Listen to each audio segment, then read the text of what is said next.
Muy buenas tardes para todos. Muchísimas gracias por acompañarnos en el día de hoy. Este espacio hace parte de una cátedra abierta. Bueno, se titula La investigación también es un arte, claves desde la escritura académica. Hace parte de el Laboratorio de Investigación, Lectura, Escritura y Cultura de la Investigación. Es un programa de la biblioteca. Este encuentro es programado, bueno, por la Biblioteca Fray Arturo Calle Restrepo OFM. Bueno, como es una cátedra abierta, este espacio, vamos entonces a facilitarles a lo largo del encuentro el formulario para que puedan entonces allí diligenciar sus datos y bueno, posteriormente sea tenida en cuenta para este proceso. Bien, el día de hoy nos acompaña Laura Catalina Blandón. Ella es nuestra colega de biblioteca, usualmente está en la sede de San Benito, nos acompaña también en Bello y bueno, está a cargo de todo el proceso de extensión cultural. También entonces conoce demasiado de temas de lectura, de escritura. La han podido ver a lo largo de toda la universidad y en todas las actividades que programa la biblioteca, incluso pues con las diferentes facultades y programas. Laura es la persona que nos va a dictar esta charla que tiene la duración de 1 hora. Los dejo entonces con ella. Adelante, Laura. Gracias, Jenny. Hola, muchachos y muchachas, ¿cómo están? ¿Cómo les ha ido? Les agradezco mucho, antes que nada, pues esta participación. Eh, y bueno, espero que lo disfrutemos mucho y poder como abarcar todo este tema de la investigación desde un punto de vista estético también en el transcurso de esta hora. Así que sin más dilación, bueno, sobra decirles que si tienen alguna duda o comentario, pueden abrir el micrófono y hacerlo. Me gusta mucho también que la dinámica sea como de doble vía, que ustedes puedan conversar conmigo de cualquier duda o cualquier situación específica que tengan en la realización de una investigación, en este caso específicamente dentro de la parte de la escritura o la escritura textual. ¿Listo? Em, Dado pues que mi compañera ya me presentó, les voy a contar pues voy a hacer una pequeña introducción, ¿sí? La investigación como tal es tan importante dentro de los procesos formativos en Occidente, dado que viene principalmente de la corriente del conocimiento griego, ¿sí? Para ellos era muy importante a través de la dialéctica, la hermenéutica y la estética hacer una comprensión completa de lo que significaba la realidad. Entonces ellos se preguntaban constantemente sobre diferentes cosas y esto terminó convirtiéndose y muy cercano a lo que ellos consideraban dentro de su estructura de pensamiento la virtud.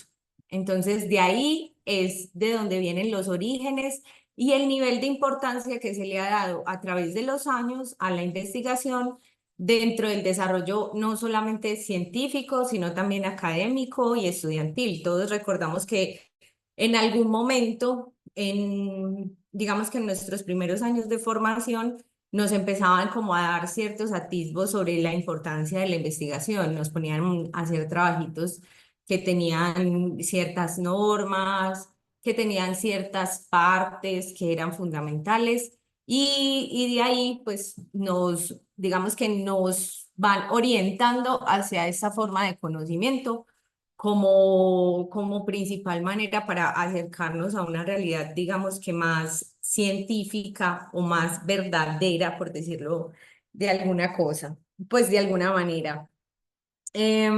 Los hallazgos que según los griegos deben formularse a través de una experiencia investigativa, tienen, digamos que varias características para que puedan tener como su funcionalidad. Y estas son el hecho de que debe ser fácil de digerir, o sea, debe ser de fácil comprensión. Y esto lo deberíamos tener muy en cuenta, o sea, no todas las investigaciones que leemos o todos los planteamientos textuales tienen esta característica, pero sí debería ser una fundamental a la hora de la presentación de un trabajo investigativo. Entonces debe tener claridad, debe ser sencilla de digerir y debe ir específicamente al grano, o sea, debe ir al punto específico, no debe divagar ni tampoco debería tener mucha, o sea, en realidad casi ninguna, o si la tienen no debe notarse mucho y es ninguna opinión personal, sino que lo que estamos haciendo es un ejercicio que lo que necesita es ir a conocer un fragmento de esa realidad que nos contiene, ¿sí?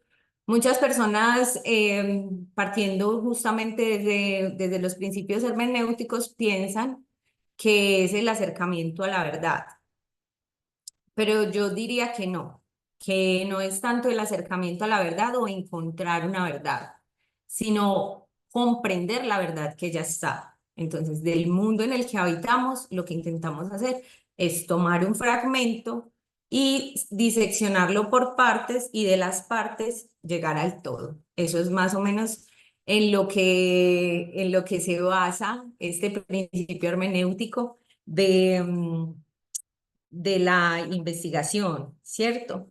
A la hora de construir ese informe, el informe que nos da cuenta de la investigación, eh, ahí es cuando viene a ser parte no solamente la dialéctica, sino también la estética, que son dos cosas fundamentales a la hora de uno presentar un trabajo. Y no tanto por el hecho de que el trabajo escrito vaya a tener, digamos, un impacto, ¿sí? Sino también porque es una forma organizada, o sea, la forma como se organiza el texto es la forma de alguna manera que refleja cómo fue constituido dentro de mi pensamiento ese ejercicio dialéctico y hermenéutico e investigativo.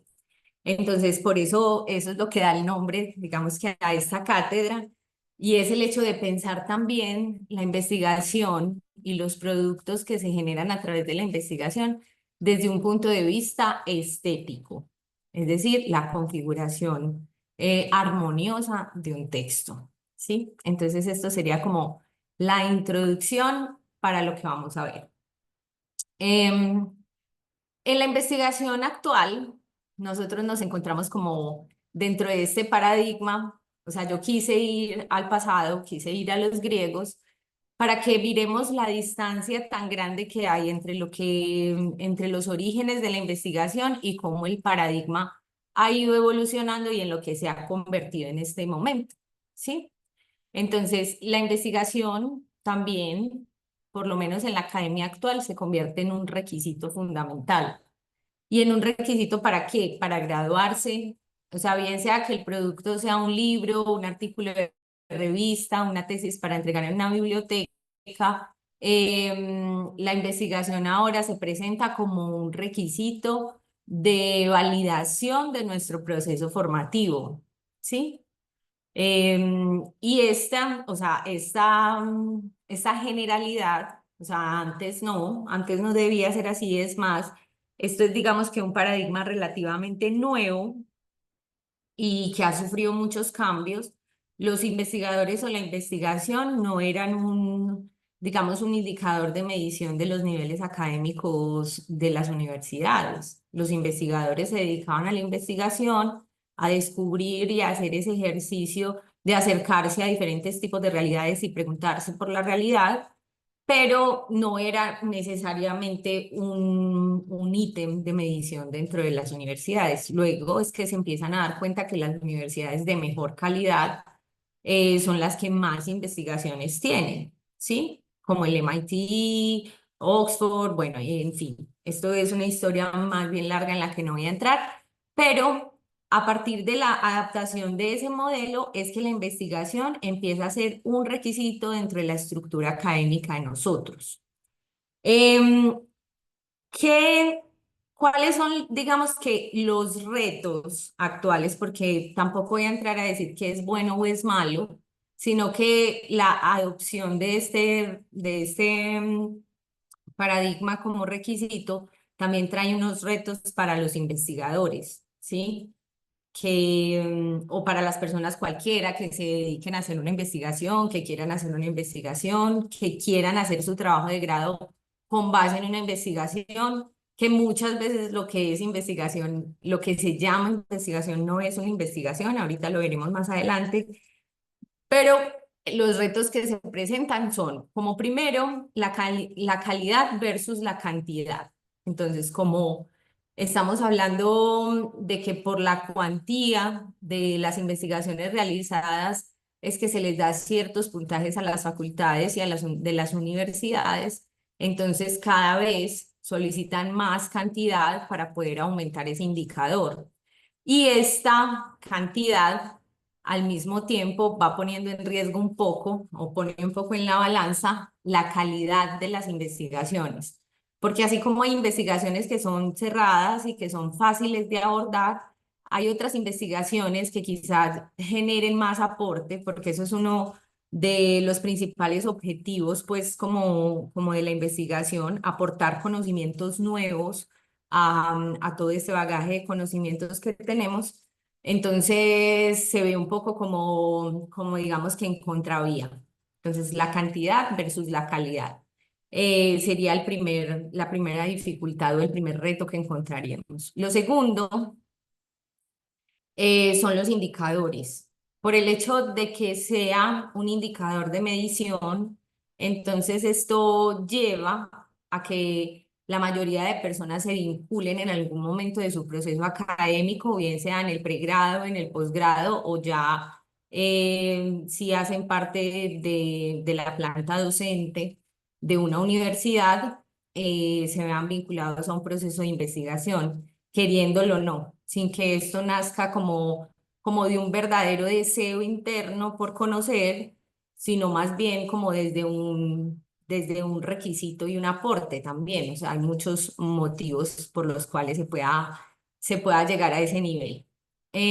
Como tercero, está asociada justamente al asunto de los indicadores y también, pues, por ejemplo, para lograr un título, la investigación como medio y no como fin. Pues asumir que un proceso de investigación se realiza solamente con el propósito de graduarme o solamente con el propósito de subir de escalafón docente, etcétera, digamos que pone también en juego el ejercicio vital de la investigación que vendría siendo el acercamiento a una verdad. También hay otro fenómeno, en el cuarto punto, vemos que puse repite conmigo, pero este repite conmigo, que es una consecuencia justamente de los fenómenos que les mencioné anteriormente, y es el hecho de que muchas investigaciones en la actualidad, sobre todo nosotros los que estamos más cercanos a la revisión de productos de investigación como tesis y trabajos de grado, etcétera, nos damos cuenta que muchas veces las investigaciones simplemente son llegar a la misma conclusión que otros autores ya llegaron. Es como la repetición de la repetidera. Entonces, la generación de nuevo conocimiento y el acercamiento a nuevas formas de verdad tampoco se cumple, ¿verdad? Luego tenemos una pregunta sobre qué investigar en mi área, ¿cierto?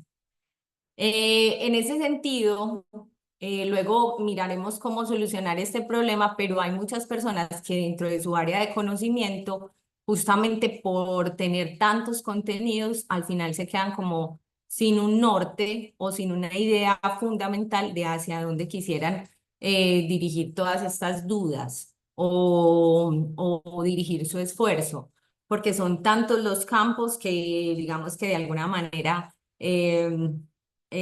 como que bloquean al investigador. Luego tenemos la dualidad, esto es una dualidad muy actual, que es la dualidad de la IA. Entonces, como la inteligencia artificial tranquilamente nos puede hacer una investigación, ¿cierto? O muy buena parte de la investigación. No siendo, no utilizándola de una manera, digamos que ética dentro de la estructura pues de formación de un texto, porque también es una gran herramienta, sino al contrario, desvirtuando un poco todo el proceso de originalidad y de desarrollo de un trabajo. Espérenme un momento, por favor. Les me estoy dando una capacitación. Bueno, gracias. Listo, qué pena, muchachos. Luego viene el factor tiempo. El factor tiempo también es algo supremamente crucial en la realización para la calidad de una investigación, y es que la mayoría de nosotros, pues en este momento no tenemos la disposición o la disponibilidad suficiente para realizar un trabajo investigativo comprometido. Entonces tenemos que empezar a jugar con nuestro tiempo, no solamente con el tiempo que tenemos disponible para esto, sino también con nuestros tiempos libres. Entonces esto puede hacer que se vuelva un poco tedioso. Y algo que también puede obstruir un poco, ponerle un poco de resistencia a la realización de un trabajo de investigación serio y juicioso, viene siendo el trabajo en equipo. Aquí lo pongo, vamos por partes. Y es porque al dividirse, por ejemplo, si estamos en un equipo que va a presentar un trabajo de grado para un posgrado o para un pregrado, se dividen por partes la realización de este trabajo. Entonces, hay varias cosas que quedan sueltas. Primero, que no todos quedan con el conocimiento completo de toda la investigación.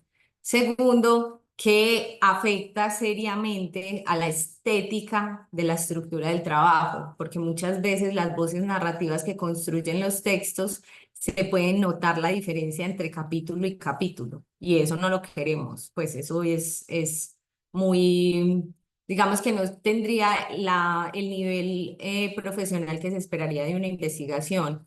Y como tercero, también vendrían siendo las cargas injustas que unos asumen para solventar trabajos que no realizaron otros. Entonces, lo ideal sería que vinieran acompañando todo el proceso entre todos los equipos. No sé si alguno de ustedes me quiera compartir, quiera contarme alguna experiencia sobre otra dificultad o otro reto en un proceso investigativo que hayan tenido. Los escucho. Hola, ¿cómo están? Hola, David. Sí, bien, gracias. No, te cuento, yo hace poquito entregué mi trabajo también realmente era un trabajo de investigación y ensayo, ¿cierto? Ajá. Yo pues de experiencia propia, yo digo que, y por ejemplo en el caso aquí la gente que trabaja, como por ejemplo en el caso mío, es muy complejo, sobre todo dedicar tiempo para eso, ¿cierto? Sí. Obviamente el que quiere lograr, digamos, una meta se sacrifica, ¿cierto? Pero créame que, o sea, de parte mía, yo lo hice juicioso y bueno, en fin, ya terminé, ya quedó, ya está en el repositorio, ya estamos ok por el lado, pero créeme que en cierto modo se vuelve un poquito frustrante y hasta odioso ese tipo de situación, digamos, de estar, digamos, trabajando en ese informe porque es un prerequisito para grado, ¿cierto? Ah, Independiente que uno siente pasión por lo que uno hace, esa cuestión de ponerte como por obligación a hacer eso, ¿cierto? Cuando realmente uno, digamos, se enfoca más que todo en la parte operativa, en la parte de crear, en el caso mío, yo soy estudiante de arquitectura, ¿cierto? Uno se enfoca más en la parte de crear, diseñar todo eso y meterse en un tema en el cual la óptica de uno no es esa, ¿cierto? En el caso mío, la óptica mía es más creativa, más visual, más mi foco es ese, ¿cierto? La parte de análisis, de literatura, pues, de ese tipo de cosas que lleva la investigación, no es muy complejo para uno. Entonces, de parte mía, yo pienso que, digamos, no sé, o sea, obviamente estoy totalmente equivocado con lo que voy a decir, pero digamos que deberían existir, digamos, en las universidades no ser prerequisito hacer un trabajo de investigación, sino que las universidades como tal, para poder, digamos, mantener, digamos, un nivel en las investigaciones que produzcan, digamos, facultades, deberían manejar, digamos, semilleros o grupos de investigación fortalecidos que inviten al estudiante a hacer ese trabajo, más no que sea una condición para vos tener un cartón. ¿Sí me hago entender? sí, claro que Independientemente, sí. pues yo lo veo de esa manera, no sé qué piensan No, ustedes. y estoy completamente de acuerdo. estoy completamente de acuerdo. No todas las personas ni todas las áreas del conocimiento están como, primero, ni formadas, porque muchas veces ni siquiera dentro del currículum académico les presentan, digamos que materias lo suficientemente serias, que les enseñen metodología de la investigación. Entonces ahí se va creando como un nudito de botella. Sí es muy bueno que manifiestes esto, David, y te lo agradezco mucho, porque entonces esto nos deja el primer cuestionamiento. ¿Es la investigación para todos o no lo es? ¿Sí? Y esto debería ser algo que debería no solamente estar dentro del círculo de los estudiantes y de las personas, sino que, pues, de las personas que estamos en proceso de formación, sino que también lo deberíamos hacer saber y conversarlo. O sea, no necesariamente tienen que ser como de una manera agresiva o impositiva, pero sí cuestionar un poco nuestro sistema y mirar qué alternativas pueden haber que se ajusten un poco más hacia la orientación del perfil profesional. Sí. Entonces, Yo sí, pienso, yo mucho. pienso, yo pienso que, digamos, la parte, ese tipo de cosas debe ser por vocación, ¿cierto? Ah, Por interés. sí. Cuando uno trabaja con interés, cuando uno le mete pasión a algo, créame que todo funciona. En el caso de mí, la arquitectura, yo le meto mucha pasión a lo que yo hago y ahí me da, pues, gracias, me da bien, ¿cierto? Entonces, es un tema de pasión, creo yo, y de querer hacerlo con ánimo, con alma, creo yo. Pero cuando es algo impuesto, Ujú. que te lo imponen, créame que eso no funciona. Y también yo insisto mucho en el tema de la óptica profesional, ¿cierto? Un arquitecto, digamos, una persona que está graduando para arquitectura en 10 semestres, créame que lo último que va a haber es un tema ya de investigación, ¿cierto? La investigación pasa casi un segundo plano. O Sí. en arquitectura te clavan taller de proyectación 9 semestres. Tiempo Ay, estás pensando en forma, en color, formas, espacialidad, y créame que no va a pensar en el tema ¿qué se llama? De investigación de información, pues y el mucho tema de menos la en la norma. estética de la escritura. Sí, no, que a mí me salieron con el tema, que no es que la historia del arte, pues creo que era así, historia del arte, pues algo así, que eso que tenía que ir a la investigación. Yo, pues, ¿qué es eso, por Dios? Pues, o sea, son cosas que uno como que queda desarmado completamente y uno, pues, ¿qué diablos hace ahí, cierto? Piénselo de Sí. esa manera y pienso que sí deberían, digamos, incentivar a que el que quiera hacerlo lo haga, más no obligarlo y ser una condición para avanzar, creo yo. Bueno, anotación entonces para todos los que están próximos a graduarse. Si van a hacer un trabajo de investigación, averigüen primero en las facultades si hay otra opción de presentar, pues, como su práctica académica, que también podría ser en modo práctica, y dialoguen esto dentro de las facultades. Bueno, muchas gracias por la participación. Voy a seguir adelante con la... Bueno, ahora sí, para los que sí quieren investigar o sí les interesa o de alguna manera por ahora se ven obligados llamados a abordar la investigación como tal, yo voy a empezar a contarles más o menos cómo orientar de una manera bien realizada, o sea, basados en los fundamentos hermenéuticos, dialécticos que les dije, que les mencioné en la introducción, cómo orientar un proyecto de investigación hasta llegar a su concreción en una forma documental, ¿sí? Que puede ser libro, revista, artículo, tesis, etcétera. Pues, informes, creo que también hay, bueno, vamos avanzando entonces en este sentido. Lo primero y lo primordial, de donde empieza, digamos que todo este trabajo dialéctico y todo este trabajo hermenéutico que gira alrededor de la investigación, lo fundamental y neurálgico es y siempre será la pregunta. O sea, la pregunta, la formulación de una pregunta que de verdad nos trascienda, como lo que decía el compañero, o sea, que de verdad muestre o si nos movilice hacia el querer conocer, es que nosotros verdaderamente... ¿Aló? Hola, hola. Juan José, por favor, apaga el micrófono un momento. Eh, bueno, chicos, sigo. Entonces, la impronta de la pregunta siempre va a ser fundamental. Por eso siempre nos dicen planteamiento de la pregunta, pero muchas personas ni siquiera saben cómo plantear una buena pregunta. Les voy a leer esto textual. La pregunta nacida del deseo de conocer es la que moviliza el pensamiento y la acción, Construir y conservar una buena pregunta es tener una brújula que orienta el camino en el encuentro con el conocimiento. ¿Qué significa esto?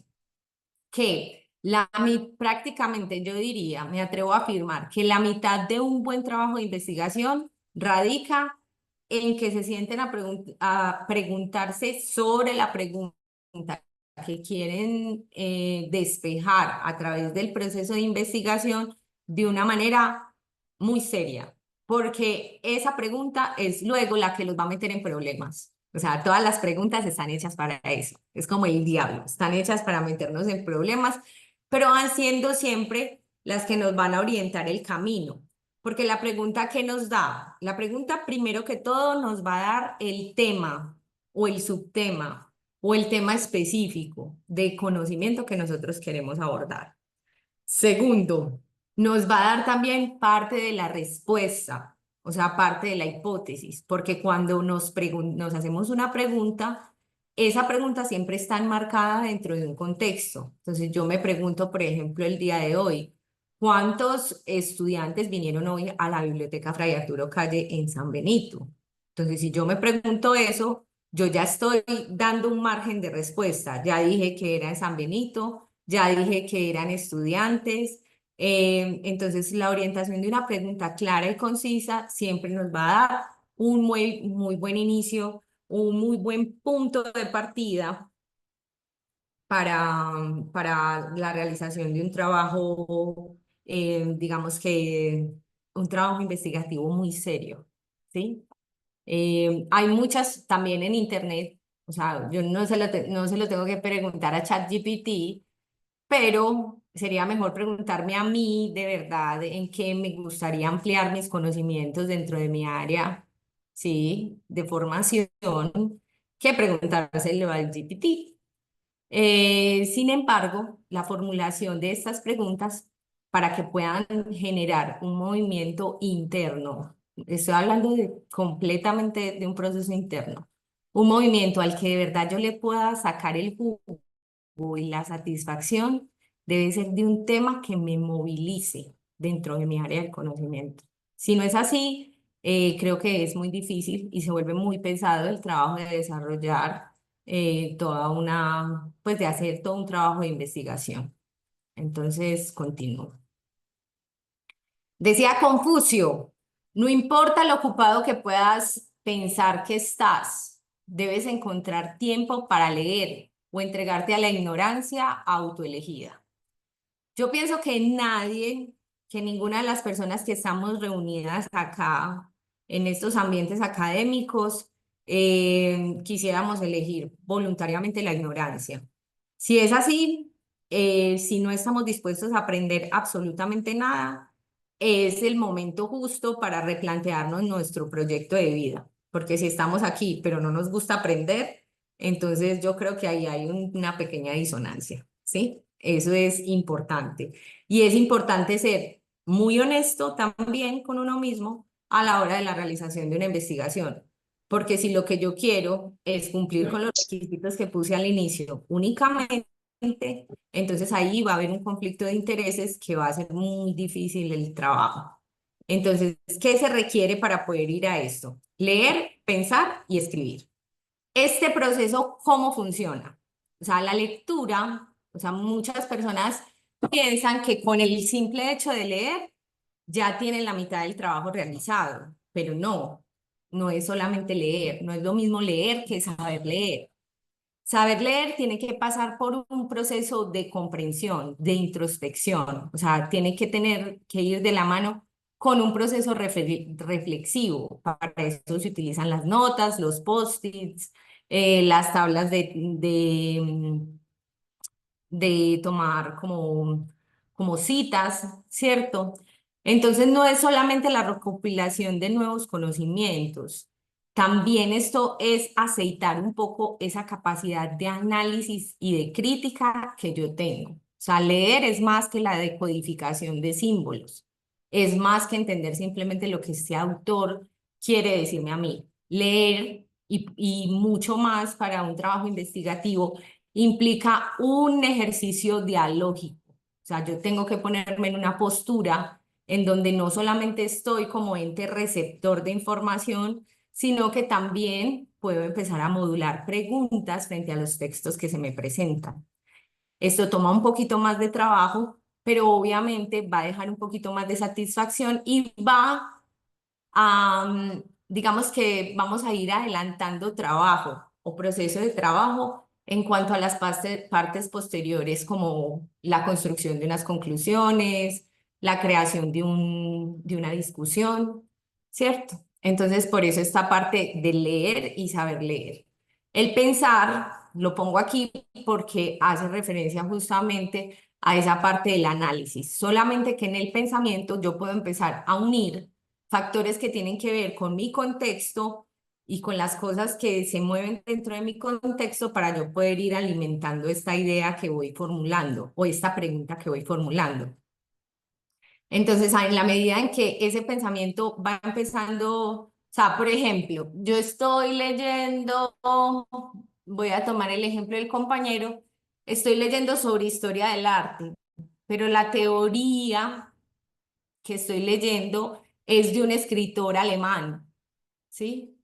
Yo me puedo tragar toda la teoría que él dice y decir que lo que él dice es cierto, pero también puedo hacer otro proceso.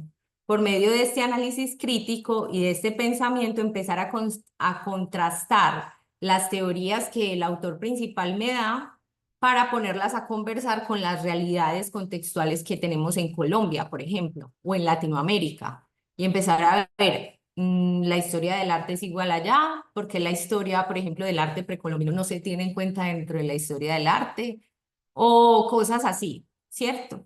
Y de ahí empezar a tomar notas analíticas, por eso puse aquí el escribir, porque esto además de todo nos va enseñando a pensar alrededor del problema que elegimos para nuestra investigación. Entonces esta sería como la parte de estar calentando motores para poder realizar una buena investigación. Yo diría que a este proceso se le debería dedicar varios momentos, o sea, no solamente, por ejemplo, 2 horas a la semana, no, debería, si vamos a hacer una investigación seria, lo ideal sería que por lo menos 1 o 2 horitas diarias tuviéramos como un espacio, sacáramos un espacio para pensar, para leer sobre este problema, irlo masticando de a poquito, ¿sí? Y esta sería como la parte previa a la realización. Bueno, muchas personas también se confunden, nos confundimos en algún punto cuando estamos, digamos que estamos haciendo un pregrado y nos dicen, no, lo que pasa es que usted tiene que hacer una investigación sobre X tema y uno queda como en la nada.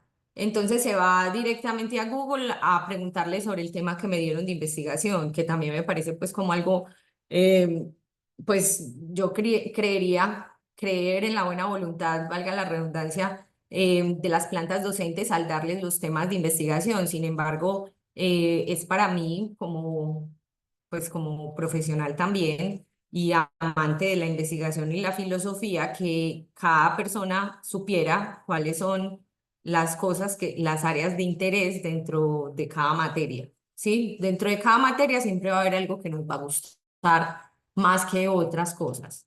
Y en el momento de realizar un trabajo, ese es el lugar al que debemos apuntar para poder desarrollar un conocimiento nuevo o reafirmar otro, ¿sí? La idea sería que fuera nuevo, sería lo ideal, pero muchas veces cuando estos trabajos nos llegan así como de la nada, no sabemos hacia dónde dirigirnos. Entonces es necesario tener en cuenta como tercer elemento fundamental para esta previa de la realización de un trabajo de investigación, las fuentes que vamos a utilizar, ¿sí? Y nosotros dentro de la bibliotecología conocemos los tipos de fuentes de una manera, pero yo les voy a dar aquí como digamos unas categorías, o sea, que van a ser básicas para la realización de cualquier trabajo de investigación. Y les aseguro que esto les va a servir, si lo pueden escribir, escríbanlo, porque digamos que esto sería todas las bases teóricas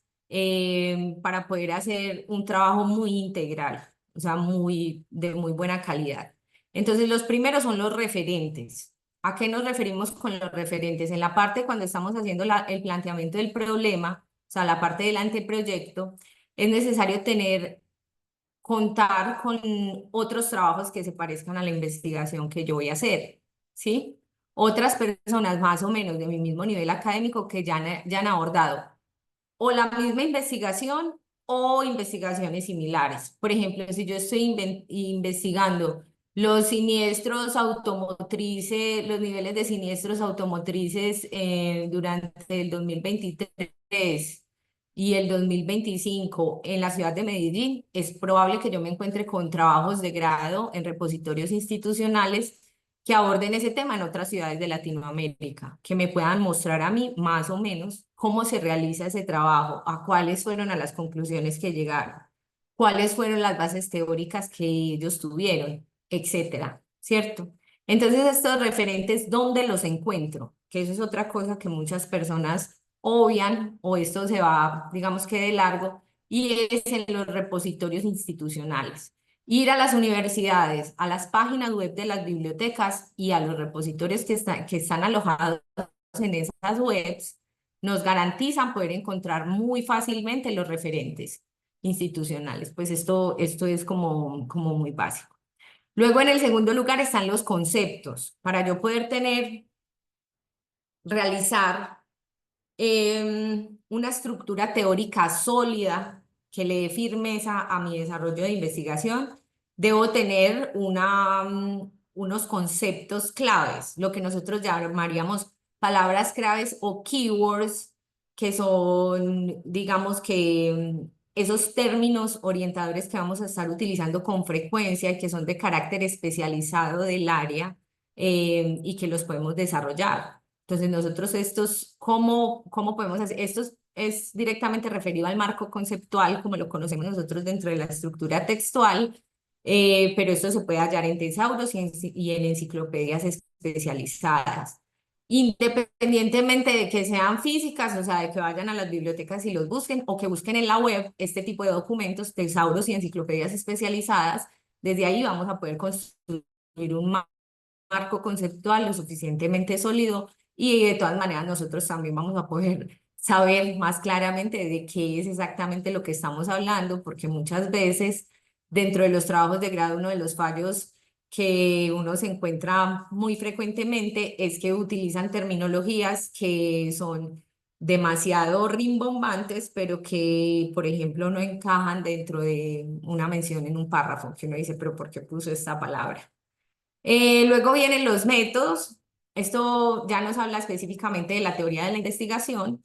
Teoría de la investigación en libros en las que usted quiera. Las tres más básicas, los tres métodos más básicos, o bueno, no métodos, sino enfoques de la investigación más básicos son la cualitativa, la cuantitativa y la mixta. Cada uno tiene su propio grueso de teorías y sus propias herramientas. En esto quizá nos podamos demorar un poco pero vamos a necesitar, porque vamos a necesitar esas herramientas, ¿cierto? O sea, decodificar bien esas herramientas que nos presentan la teoría, pues los métodos de investigación es la parte práctica, digamos que de la investigación. Luego viene la parte de las teorías de base epistemológica. ¿Cómo así? Aquí es donde nos ponemos un poquito gruesos. Y es que dentro de cada área del conocimiento que ustedes aborden, se van a encontrar como con unas teorías fundamentales que marcaron todo el paradigma del mismo conocimiento. Es decir, lo voy a poner en términos filosóficos, pero fáciles.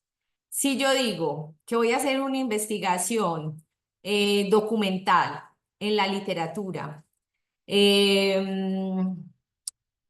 buscando el ethos de Platón, yo ya tengo ahí mi base epistemológica.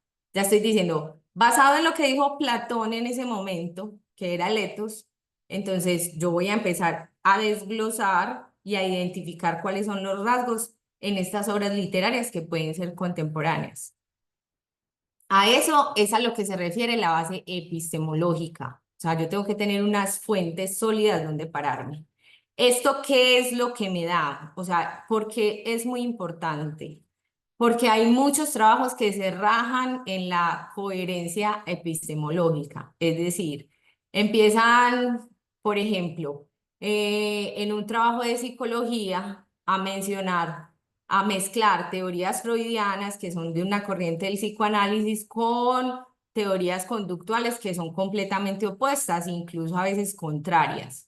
Entonces, cuando encuentras estas dos cosas conversando en un mismo texto, vos te das cuenta que esta persona no sabe muy bien de qué está hablando, no por lo que está hablando en el texto, sino porque lo que hay en el subtexto. Entonces es importante tener unas bases epistemológicas coherentes y no más de tres, porque para qué vamos a poner a hablar a tres teóricos de base en el mismo texto. Entonces esto ya sería lo que corresponde más al grueso del marco teórico. Luego viene la parte de los nuevos avances teóricos, es decir, vamos a ir ahí sí a las bases de datos, ahí sí a las revistas, a los nuevos contenidos para poder mirar más o menos cómo se ha ido desarrollando ese tema y cómo ha cambiado en función del tiempo. Entonces ahí vamos a empezar a ver los nuevos avances teóricos sobre una sola área del conocimiento. Esto lo podemos encontrar principal y fundamentalmente en las bases de datos. Estas nos van a servir muchísimo. Lo ideal sería que estos nuevos avances teóricos no cubrieran un rango de más de 5 años hacia atrás, sino que pudiéramos sostenerlos en esos 5 años. Y luego, y eso ya es como para calentar la última parte de los trabajos y de la construcción de un trabajo de investigación o de un buen texto de investigación, viene bien conocer cuáles son los opositores de esas teorías en las que nos estamos enmarcando. ¿Quién dijo lo contrario? ¿Por qué?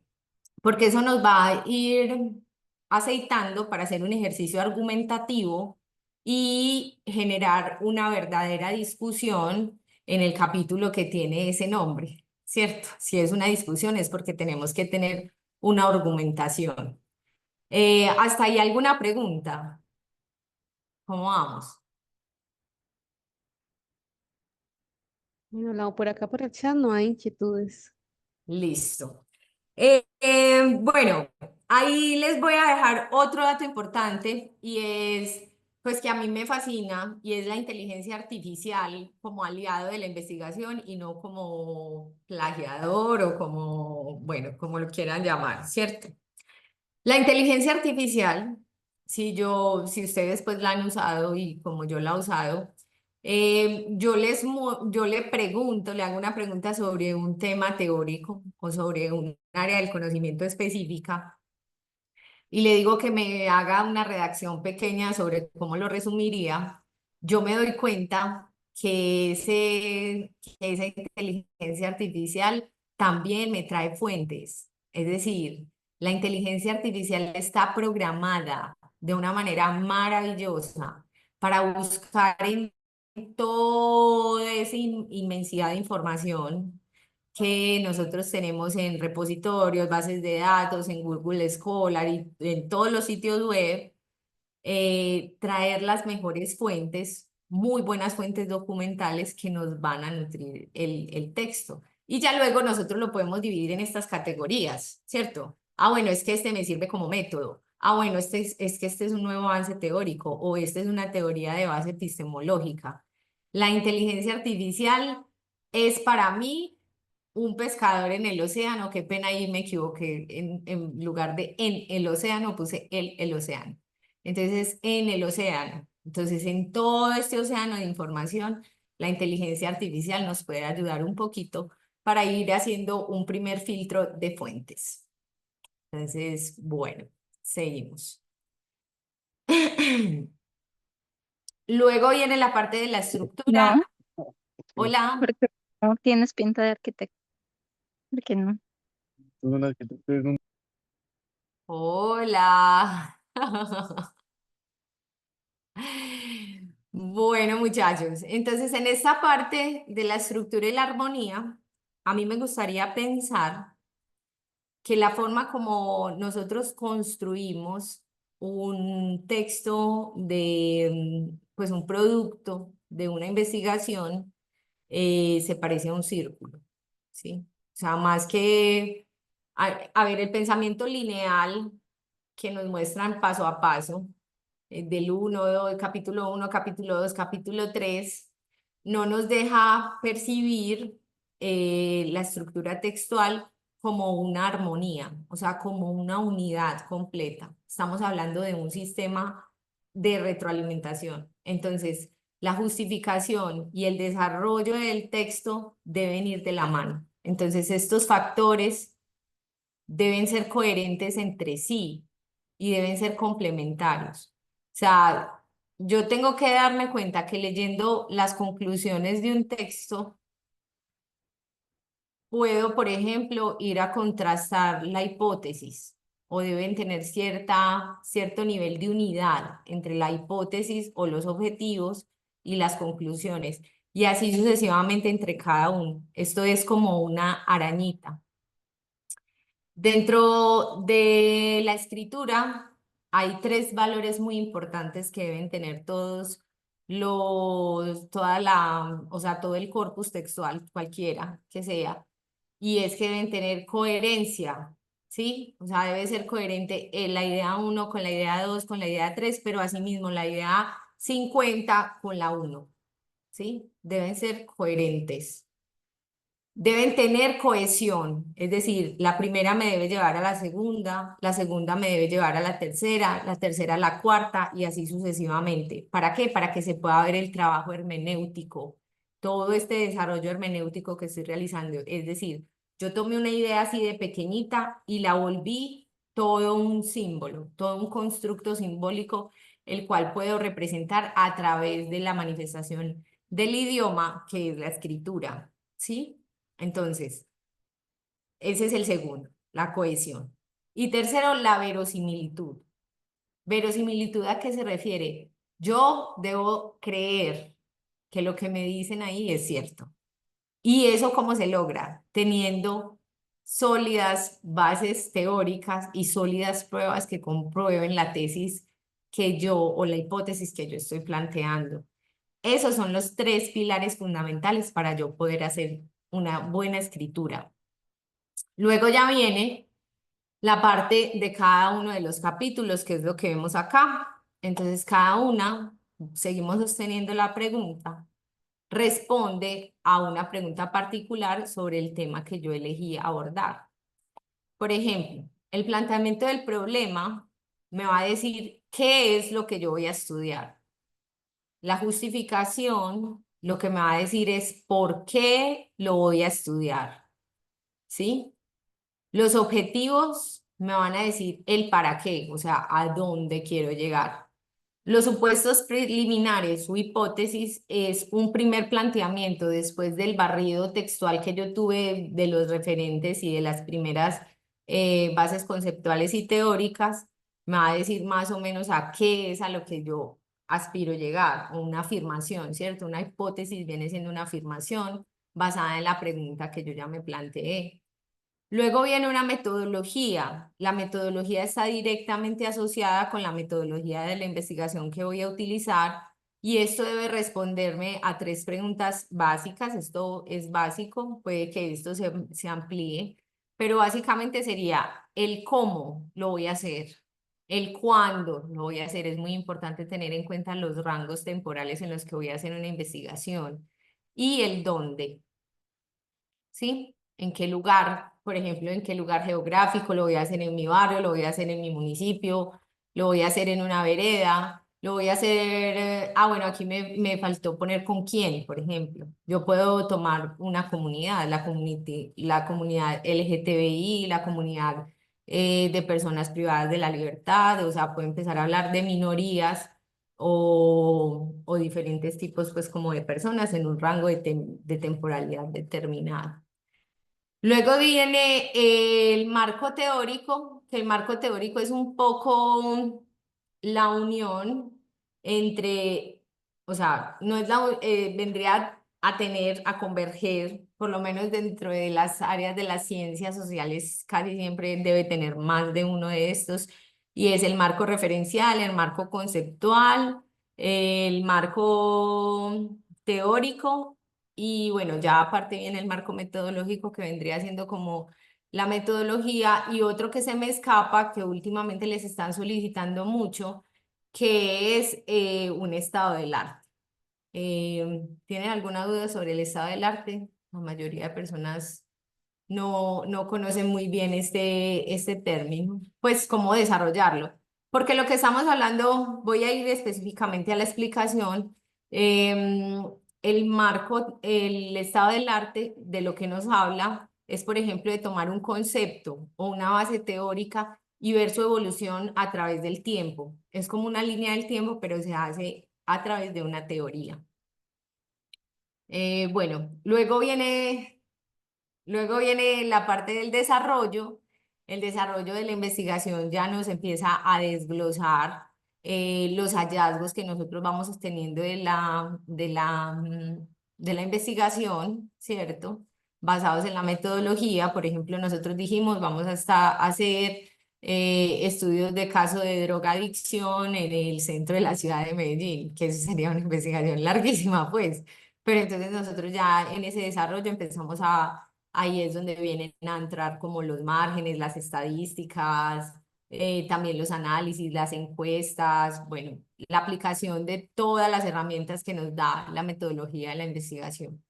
Luego ya viene la discusión. En la discusión, ¿qué es lo que discutimos?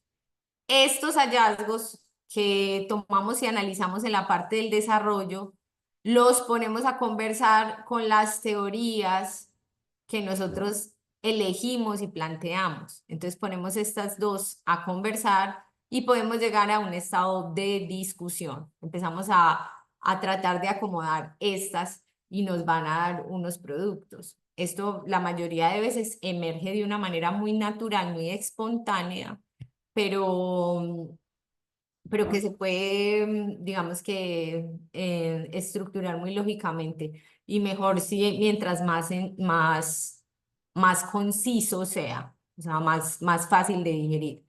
Y de ahí las conclusiones. Y las conclusiones siempre van a ir de la mano de los objetivos. La idea es que cada conclusión o cada párrafo de la conclusión esté sostenido respondiendo a uno de los objetivos. Listo. No sé, lo hice demasiado rápido. Cuénteme ustedes qué preguntas o comentarios tienen. ¿Qué horas son? Son las 3:56. Listo. Entonces vamos a dejar estos minuticos que nos faltan ¿para qué? Para hacer quizás comentarios, preguntas. Cuéntenme, muchachos, los escucho. Nada, ni en el chat tampoco. Bueno, Todo por muy acá por el claro. chat, dándote las gracias por el encuentro, por todas las enseñanzas el día de hoy, por tus observaciones y apreciaciones. Listo, Y es con todo bueno, el gusto. recordarle a los chicos que está en el chat el formulario de asistencia para que diligencien allí pues, sus datos y les puedan valer este encuentro como cátedra abierta. Bueno, Bueno, sigue dando las adicionalmente gracias. también quisiera compartirles pues que nosotros desde biblioteca, tanto Jenny, incluso más Jenny que yo, también les ofrecemos pues como ciertas orientaciones para poder realizar los trabajos de grado, etcétera. No sé, Jenny, si quieras explicarles un poco a los muchachos cómo está ahora ese servicio.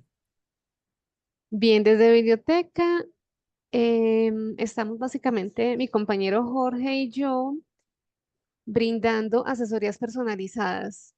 Es decir, si ustedes están, por ejemplo, en proceso de trabajo de grado, si de pronto tienen un trabajo que entregar y están con dificultades con citación, quieren aprender a manejar gestores de referencias, pues cualquier tema de los que nosotros podamos abordar, Están las asesorías personalizadas en la página principal. En el banner ustedes van a encontrar ese enlace. Esas asesorías son virtuales por medio de un enlace de Teams. Simplemente se inscriben en el horario, el día en particular que hay allí y ya les llega un correo con la información y incluso pues una horita antes más o menos les está llegando como el recordatorio. Entonces, para que aprovechen esos espacios, también tenemos la oficina virtual, si de pronto tienen una consulta muy particular que hacer y no amerita una asesoría personalizada. Por allí siempre estamos Jorge y yo desde las 8 de la mañana hasta las 6 de la tarde. Las asesorías son desde las 9 hasta las 3. Él atiende la última. Sin embargo, chicos, como tenemos todo el día la oficina virtual, por ahí nos pueden abordar que con mucho gusto siempre y cuando estemos disponibles. Resolvemos cualquier inquietud que tengan.